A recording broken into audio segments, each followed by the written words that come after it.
All right.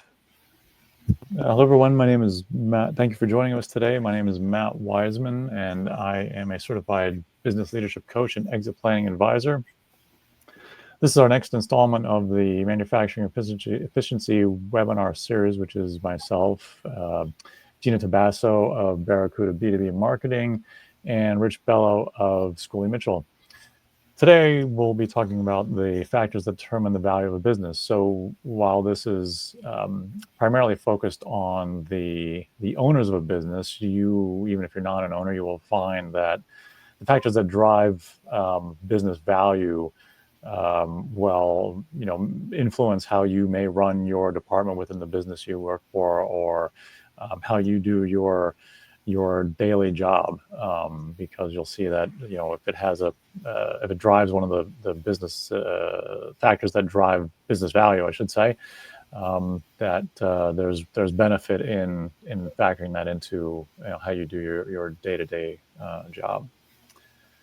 So whether it's 10 years from now or 2 years from now, the business owner is going to exit the business, and what they take away with them when they exit is, yes, it's driven by, of course, the revenue and the profitability of the business, but as we'll talk about in this webinar, there's more to it than that. There are many more factors that drive what makes a business valuable, and what the owner takes away with them when they exit or transition the business to the next generation, other family members, their employees, etc.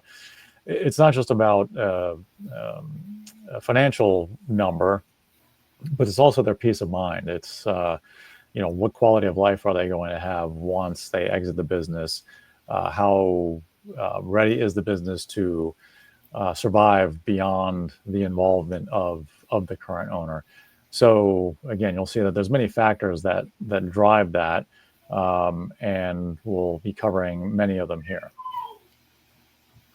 So the first thing we want to talk about is first, how is a business valued? Now, there are many different types of valuations that can be performed. There's, on the one end of the scale, there's what we refer to as certified valuations, which are performed by a somebody certified in the practice of valuing businesses.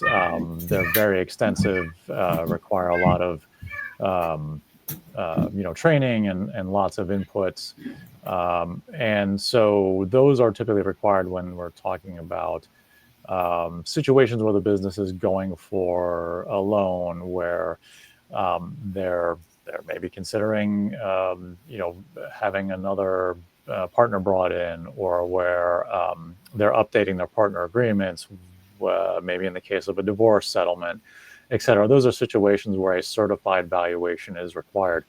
On the other end of the scale is what we'll call the baseline valuation, or the estimate of value, and that's what I'll be talking about primarily here today. They're both related, but one is far more involved than the other. So with regard to that baseline estimate of value, how is that number determined? Well, there's two factors really. There's the real profit and the industry multiple. And real profit, what is that? What is a real profit? Well, it's the profit the business reports to the IRS plus and minus some other numbers. So as many of us are aware, business owners tend to run some amount of personal expenses through the business. Could be the car they drive, as one example. Could be, maybe some other things. They're charging the family vacation through the business, or other travel unrelated to, not necessarily directly related to business travel. Obviously, there's some legal, things that we won't get into with regard to that. But some amount of expenses that are charged through the business are not going to have to be paid for by the next owner. So if it's a car, if the owner is paying themselves a salary that is considered in excess of what is typical for their industry, those numbers are going to get added back to the reported profit, because they are amounts that a new owner is not going to have to pay. Similarly, there's things that will get subtracted out of the profit number, primarily in the areas of underinvestment. So if the current owner has equipment, that they use to make the product they make that has been neglected, maybe should have been upgraded, replaced, et cetera, a long time ago, then that is something that the new owner is going to have to invest in, put additional investment into the business in order to replace that equipment. If the business has trucks, vehicles it uses to deliver product or still to deliver the service they provide, and those trucks, again, should have been replaced some time ago, that's additional investment that a new owner is going to have to make in the business. So, we take these two numbers and add or subtract them, into the reported profit to come up with the real profit. So then from there, the other factor in the equation is the industry multiple. Now, this is a number that is out of control of the business owner, this range of multiples. And it is the range is driven by a number of factors: the current economic conditions, comparable sales or transactions of comparable businesses, from the past 2 or 3 years, and other market data that is compiled by these companies that then publish industry multiples, for people in the sort of, the valuation industry and other industries to reference. So again, this range is out of control of a business owner. It's really set by other factors. What the business owner can control is where they fall within that range. So a range for, contract printed circuit board manufacturer, maybe 1 to 8x of real profit, as an example. Where does the owner want to fall? I'm guessing it's more towards the higher end of that number to ultimately get to a higher valuation. So we'll talk about those factors that are going to drive where the business falls within the range of multiples. So these things that drive, that drive the valuation of a business, that drive where it falls within the range of multiples, can really be set into 2 categories. There's readiness and there's attractiveness. So how ready is the business to transition? And we'll talk about a whole bunch of factors that define the readiness of the business. And then there's the readiness of the owner themselves. How ready are they to transition out of the business? And we'll see how that affects business valuation, as well as the success of a business transition. And then in the other category, there's the attractiveness. How attractive is the business to the eyes of an independent party? We always want to be looking at the business from an outside perspective, even if the business is going to be handed off to family, even if it's going to be transition to the employees through ESOP, employee stock ownership plan, or it's going to be bought by the management team. Even in those situations, we want to be looking at the attractiveness of the business as if we were, independent of the business, looking to purchase it. So there's those 2 categories, and then there's, I do want to talk a little bit about what influences the value as kind of another spin on it, if you will. So a lot of business owners make the mistake of thinking that the value of their business is in the tangible assets, right? The machinery they use to make their product, the building they own, the vehicles, as I mentioned before. They think that that's a big driver of what makes a business valuable, and in reality, that only really drives 20% of the overall value of a business.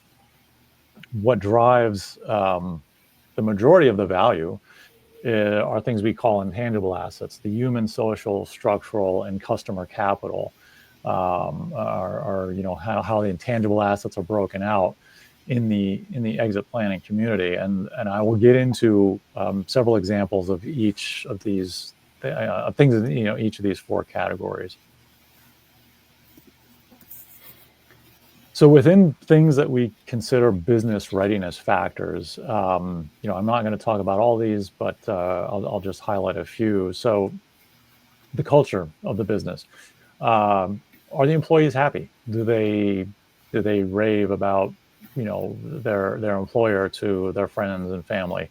Do they come into work every day and go the extra mile to deliver to the customer and provide outstanding service, product and service? Or do they clock in, do what they got to do, and clock out?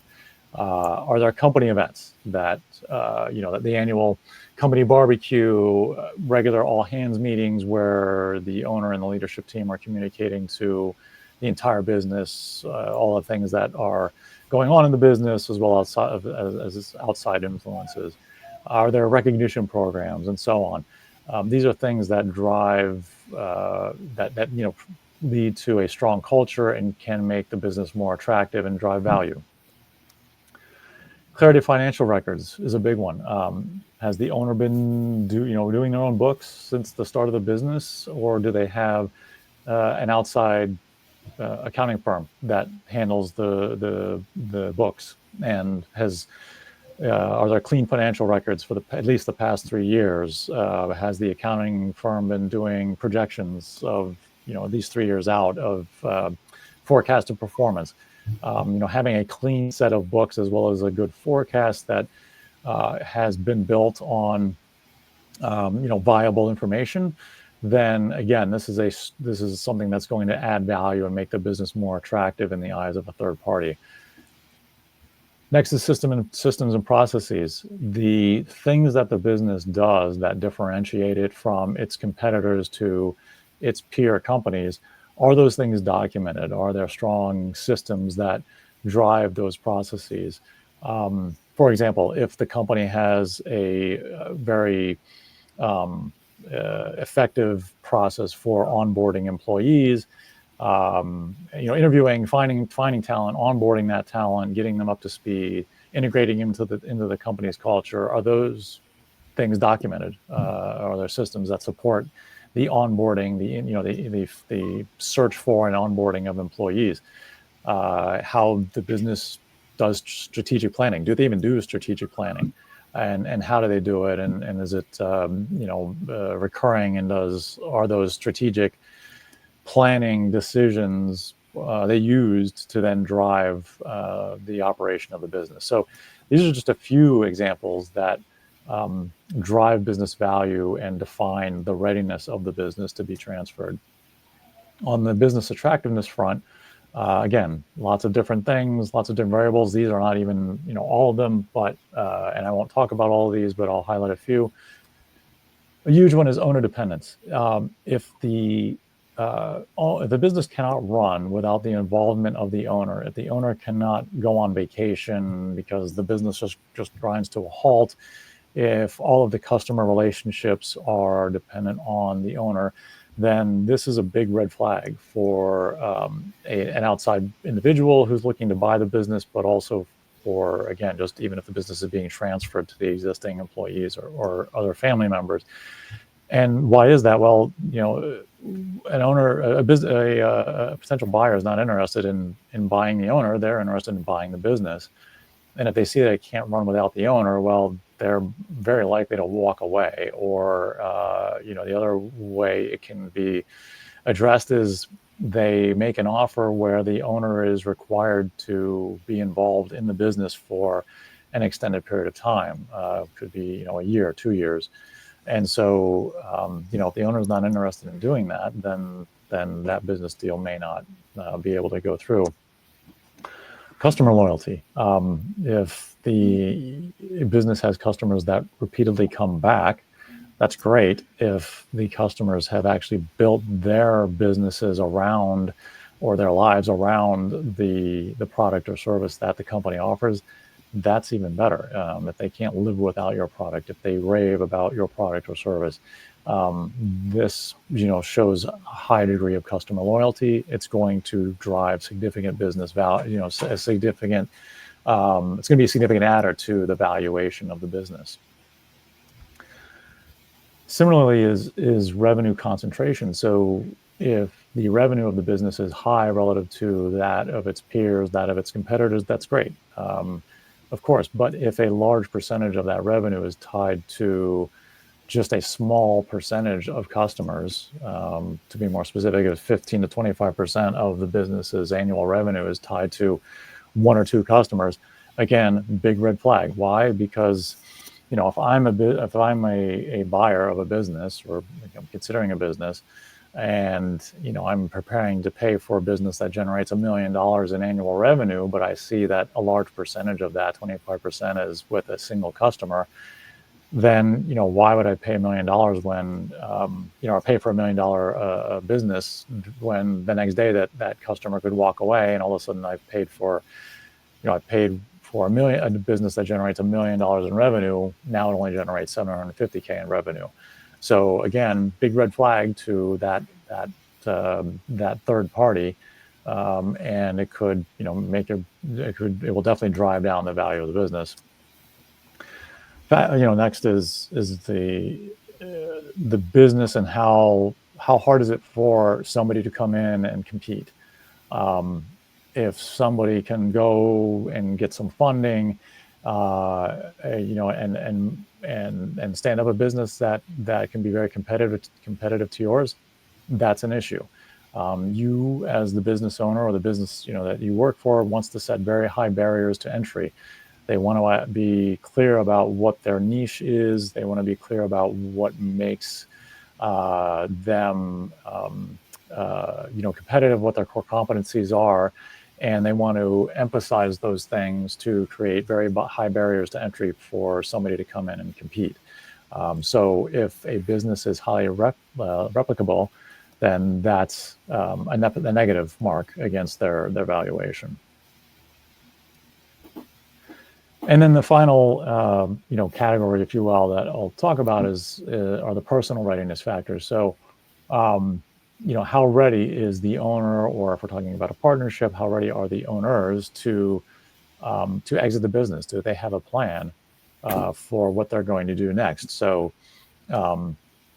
income dependency. I mentioned earlier that in terms of determining what the real profit is of the business, if the owner or owners have been paying themselves an income that is in excess of what's considered normal for the industry, and they've built a lifestyle around that income, then they may not be able to effectively exit the business because they rely too much on the salary they've been paying themselves. If that's the case, that's going to come out through the due diligence process, that they're going to have to go through when they go to exit the business, and that will be considered a risk, and it'll again mark down their valuation. Similarly, the post-exit income needs. So, has the owner, or have the owners worked with a financial planner to talk about what they plan to do in their next act, what they plan to do after they're out of the business, be it retirement or acquiring another business? And has that financial planner provided them with a number that says, okay, you, owner, are going to need X amount of dollars, hundreds, millions of dollars per year to fund that thing you want to go do? If the owner has not gone through that exercise, again, this will be identified as a red flag and a risk to the transaction of the business, to the transfer of the business. Stakeholder awareness of the plan. So, even if the business owner is the only one involved in the business, in other words, their children are not involved, other family members are not involved, those people their families still rely on that business, because they rely on the income that the business owner brings home from the business. In addition to the family, the key employees rely on it, especially the key employees. Maybe there's other investors. They need to be aware, all of them need to be aware of what the owner's plan is for exiting the business. And so, you'd be surprised at how often this is an issue, even for those family members who are in a business. So, I talked to a business owner months ago who commented that in the event of something, should something happen to him, that his niece would step in and take over the business. And asked the business owner a few questions. Well, it ends up that his niece is not even involved in the business. She's in the same line of work, but she's not even involved in the business. This business owner was just hoping she would step in and take over the work and pick up the customers. So here's a perfect example of a business owner who, had not communicated with the person he intended to take over the business that was his plan. You'd be surprised how often this comes up, unfortunately. And finally, I have this conversation a lot with clients, is writing down what their plan is in fine detail. This is a living document that they should start out, maybe just at an outline level, defining what they want to do, but then adding increasing amounts of detail to that. If they want to travel, great. Where do they want to go? How long do they want to spend there? What do they want to do when they go to these places? And really start to write it out, so that they have a very well-defined plan that, because they've taken the time to sit down and write it out, they are excited and engaged with the idea of exiting the business to go do these next things. And you'd be surprised, how all of these things that I've talked about here with regard to personal readiness, how much they can impact the sale or transfer of a business. One very well publicized example is Cliff Bar. I'm sure, if you haven't had them before, you're at least aware of them, going through the grocery store or what have you. But although Cliff Bar did sell in 2022, the founder, Gary Erickson, walked away from a very substantial deal many years prior. And so as the story goes, he and his business partner were, in their office on the phone with the legal group who was facilitating the sale of the business, just going through the last details. Gary and his business partner were literally, they were going to hang up the phone, get in the car, drive to the attorney's office to sign the deal. And Gary says, "Hey, I just got to go take a quick walk. I got to get some air." Goes out of the building, is walking around the parking lot, and basically he panics. He realizes he has not figured out what he's going to do once he no longer has this thing in his life that has consumed 60, 80 hours a week of his life. He goes back in and tells his business partner that he can't go through with the deal. So in the matter of a 10-minute walk, he walked away from, no pun intended, he walked away from a $120 million deal for his business because he had no idea what he was going to do next. And so there are many examples of this in the business world where the owner gets cold feet and they pull out of the deal. So again, in the due diligence process, a potential buyer is going to pick up on this, and they will see it as a tremendous risk to the deal, and the business will be valued accordingly. So, why start improving value today? Well, again, driving value in the business is going to impact what it is worth, what you will get from the business, what the owner will get from the business when they exit. And so even if their plan is to not exit for a year or 10 years, it doesn't matter. What they really want is they want to be ready to exit at any time. It doesn't mean they have to exit. So there are other types of life events that unfortunately can come into play that are out of the business owner's control. We talk about the 5 Ds, death, disability, distress, divorce, and disagreement. And it doesn't have to be the business owner themselves that are impacted by these things. If it's a spouse who's suddenly hit with a disability, or the owner gets into a disagreement with their business partner, all of a sudden they could be in a position where they have no choice but to exit the business. Do they want to be ready for that event and have a strong business that is attractive to a third party, or do they want to have to put the business up for sale and hope for the best and get what they get, or at worst shut the business down and just liquidate it for the value of its assets, which is the worst case scenario. On a lighter note, there's always those unsolicited offers. I talk to business owners all the time who say, "Hey, somebody knocked on my door and made me an offer And if they knew the value of the business, they would know whether or not that offer was good. So always having a current valuation, and we recommend our clients get a valuation every year. Knowing what the business is worth can allow them to understand if that unsolicited offer is good or not, and whether or not they should continue that conversation or politely decline. So knowing what your business is worth at all times can protect you in those situations.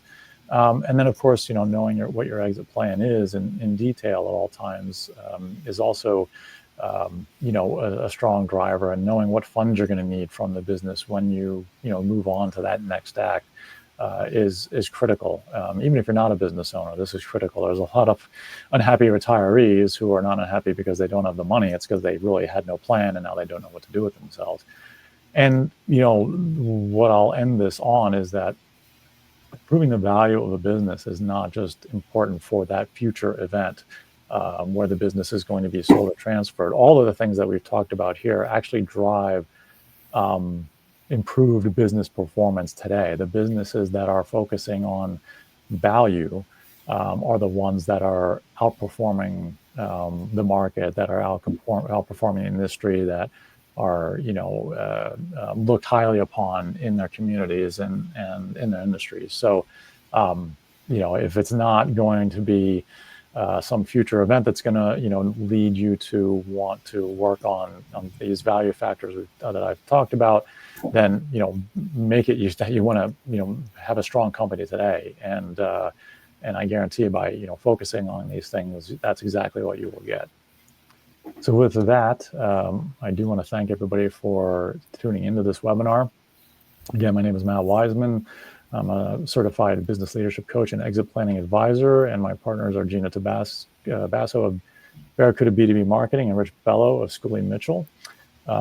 If you'd like to have a conversation with one of us or learn more about any of this topic or any of the other ones that we've covered on previous webinars, please scan the barcodes here.